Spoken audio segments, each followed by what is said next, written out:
கர்த்தர் நல்லவர், அவர் கிருபை என்றும் உள்ளது. கர்த்தருக்குள் பிரியமான தேவஜனமே, இன்றைக்கு ஏசாயா தீர்க்கதரிசி மூலம் உரைக்கப்படுகிற ஒரு வார்த்தை, என் ஜனம் சமாதான தாவரங்களிலும் நிலையான வாசஸ்தலங்களிலும் அமைதியாய் தங்கும் இடங்களிலும் குடியிருக்கும்.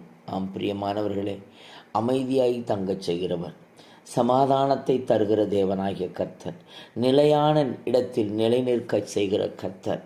ஆமென். இன்று நம்மோடு கூட இடைபெறுகிறார். என கருமையான தேவஜனமே, அதற்கு நாம் என்ன செய்ய வேண்டும்?